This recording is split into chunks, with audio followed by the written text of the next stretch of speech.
In this video, I'll be changing the oil on the Honda Pilot. This is my mom's 2005 Honda Pilot EXL.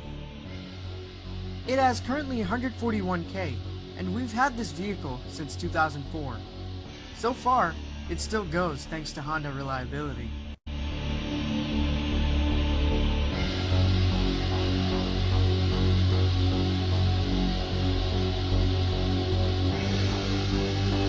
It can also do this.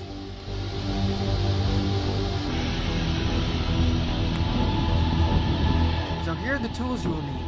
You need the oil of your choice, but it has to be 5W20, an oil filter, car jack with tools, and this is optional, but you can use a drill to jack up your car, which makes it easier. Oil pan to catch the draining oil, and finally, an oil filter wrench to remove the filter.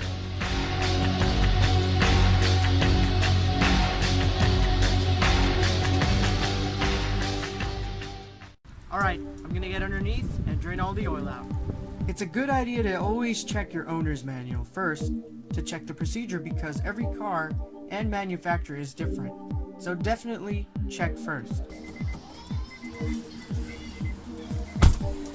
According to Honda, first turn the ignition on and let the engine run for 5 minutes. After 5 minutes, the oil should be warm. Turn off the ignition. Next, get down underneath and start loosening the bolt and let the oil drain into the oil pan. Meanwhile, that's draining. Feel free to do something while it drains completely, such as washing your other car.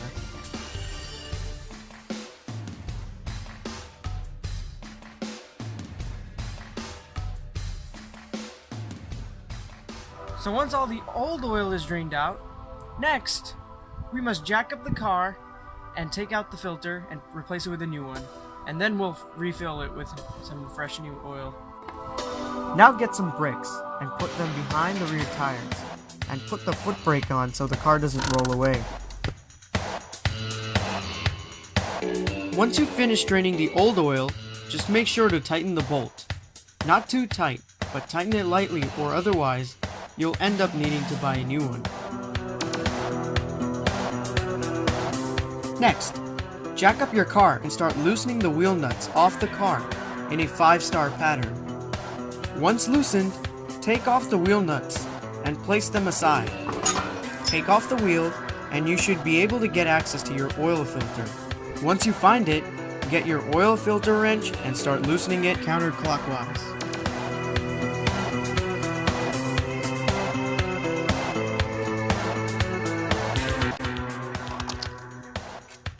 Alright, so we got the old filter out, now it's time to put the new one. Now it's always a good idea to put an indication such as your mileage. So for example, it's at 141, I'm going to put 141. So for the next time I change it, depending on what the oil recommends, I'll know when to change it.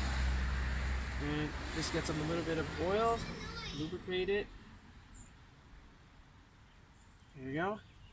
Just put it back on. Get your new filter and screw it on securely by going clockwise.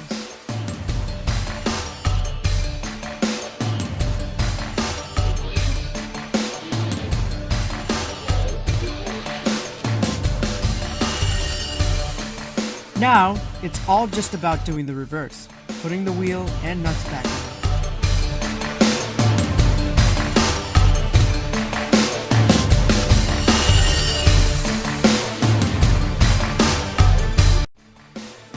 Don't forget the star pattern. The reason you have to do this is because to ensure a more gradual, even torque to prevent distortion of the hub or rotor.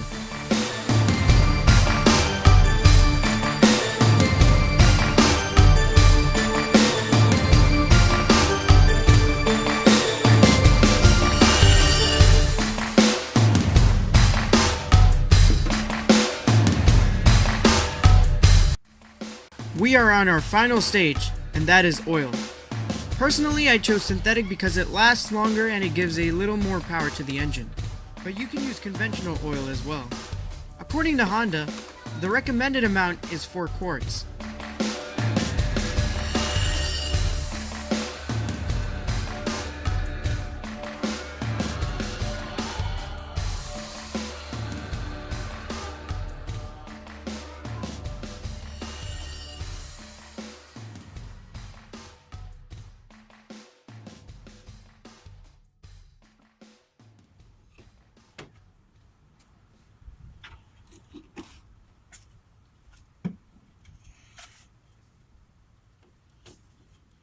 Once you've poured all of the new oil into the engine, close the cap and check the dipstick.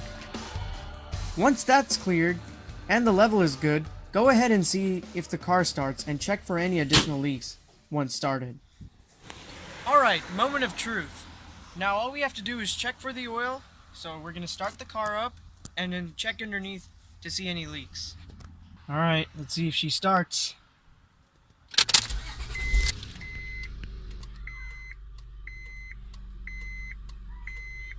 She runs! And we've done it.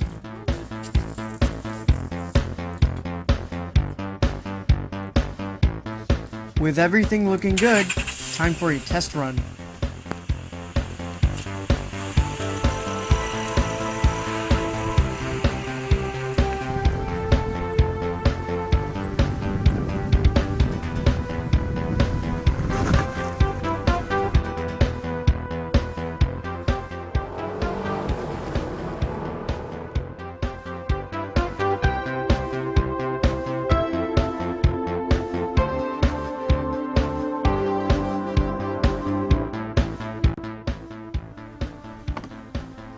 Rides pretty well. Subscribe today at ZadAT.